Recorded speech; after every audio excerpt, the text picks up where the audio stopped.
வணக்கம் எல்லாத்துக்கும். இன்றைக்கி சண்டேல அதனால் தென்னை மரத்துக்கு தண்ணி பாய்க்கிறதுக்கு வந்திருக்கோம். தண்ணி பாய்ஞ்சிட்டே இருக்குது எல்லா மரத்துக்கும். அப்புறம் அது கூடவே கொஞ்சம் முருங்கைக்காயும் இன்றைக்கி விளைய வச்சு இவ்வளோ கிடச்சிது. அப்புறம் முருங்கை இலை இருக்குது. அப்புறம் சப்போட்டா ஏதாவது பார்க்கலான்னு பார்த்தா அதில் காய் இன்னுமே நல்லா விளையலை. இது இன்னொரு சப்போட்டாய் மரம். இதில் காய் இந்த பெருசு பெருசாக இருக்குது பாருங்கள்.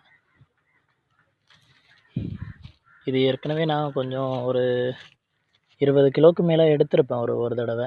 அவ்வளோ கிலோ பயன் தந்துச்சு எனக்கு. இன்னுமே நிறையாவே தழுவெலாம் அடித்து வருது. காயும் இருக்குது கொஞ்சம் கொஞ்சம். ஆனால் இது நான் வளர்க்குறது எல்லாமே வீட்டுக்கு தான். என்னோடய வீட்டில் நாங்களே சாப்பிட்ருவோம். இது வரைக்கும் வெளியில் யாருக்கும் கொடுத்ததில்லை. பக்கத்து வீட்டுக்காரங்களுக்கு கொடுப்போம். பட் விலைக்கு சேல்ஸ் பண்ணதில்லை.